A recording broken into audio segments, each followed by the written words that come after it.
Yeah Vishwak sir నమస్తే sir. నమస్తే. లక్ష్మీనారాయణ ఇక్కడ. Say no to drugs. జనరల్గా సినిమాలో మొదటి ఫ్రేమ్ నుంచి లాస్ట్ ఎండింగ్ ఫ్రేమ్ దాకా చెప్పాల్సిన చెత్త అంతా చెప్పి లాస్ట్లో ఇట్లా చేయొద్దు తప్పు అని చెప్తారు. అవును, మీరు అదే చెప్తుండ్రా, ఏం చెప్తున్నావు? అట్లేం చెప్తలేదు సార్. అది తీసినాక నేను ఇంకా తీయకముందే భయపెడతారు మీరు నన్ను. సినిమా ట్రైలర్ లాంచ్కో టీజర్ లాంచ్కో భయపెట్టండి, ఇప్పుడే మీరు అంత అట్లేం లేదు. ఇట్ హ్యాస్ అ వెరీ అంటే నార్మలైజ్ చేయాల్సిన థింగ్స్ కొన్ని ఉన్నాయి. మనం చాలా విషయాల్ని కొంచెం ఎగతాళి చేస్తుంటాము. సో ఆ లైన్స్ని టచ్ చేస్తున్నా. And that also have one layer. అంటే జనరల్గా డ్రగ్స్ అనేది అన్ని వర్గాల్లో ఇండస్ట్రీ, బిజినెస్ పీపుల్స్, పొలిటీషియన్స్ అన్ని ఇన్వాల్వ్ ఉంటుంది. ఇట్లాంటి అన్ని కూడా ఉంటాయి మీ సినిమాలో?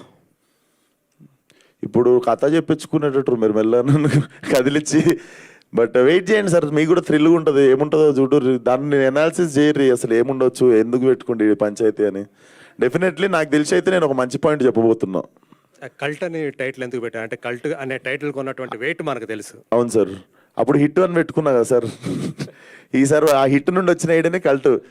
సరే మనం అంటే రాస్తున్నంత సేపు మన సినిమా కల్ట్ కావాలి, ఇది కల్ట్ అవుతుంది అని చెప్పి మా టీం అందరం ఎగ్జైట్ అవుతుండే. సరే టైటిల్ కూడా కల్ట్ అని పెడదాము, కొంచెం కూల్గా ఉంటుందని హ్యాష్ ట్యాగ్ పెట్టిన పక్కన. విశ్వ గారు అంటే ఎలాంటి ప్రాజెక్ట్ చేస్తున్నప్పుడు ఒక ఎక్సైటింగ్ స్క్రిప్ట్ అని చెప్పారు కదా. అవును సార్. సో మీ క్యారెక్టర్ని ప్రధానంగా చేసుకోకుండా అట్లా కొత్త వాళ్ళతో తీయాలని, దీన్ని కొత్త వాళ్ళతో చెప్పాలని. అంటే ఇది ఒక్కడితో నడిచే సినిమా కాదు, అందుకు మెయిన్ చాలా లేయర్స్ ఉన్నాయి సినిమాకి, చాలా డిఫరెంట్ క్యారెక్టర్స్ చెప్తున్నా. దీంట్లో ముగ్గురు అబ్బాయిలు వచ్చేసి like it's a story about 3 losers అనమాట. అండ్ ఆ like to not lose hope, అసలు వాళ్ళ జర్నీ ఎట్లుండబోతున్నది మీకు థ్రిల్గా ఉంటుంది. సో ముగ్గురు రోల్ నేను ఒక్కసారి త్రిబుల్ యాక్షన్ చేయలేనని చెప్పి కొత్తలో పెట్టినండి సార్. విశ్వ గారు సార్ నమస్తే. జనరల్గా ప్రతి సినిమాకి అంటే మీరు ఓన్గా ప్రొడక్షన్ హౌస్ పెట్టుకోవడమే చాలా ఎర్లీ అనుకుంటారు. పైగా ఆ పంచాయతీలు అన్నీ తెలిసినాయి మీకు. ప్రతి సినిమా రిలీజ్ ముందు ఒక రకమైన స్ట్రగుల్, గొడవ అన్నీ అనుభవించి ఇక్కడికి వచ్చారు సార్.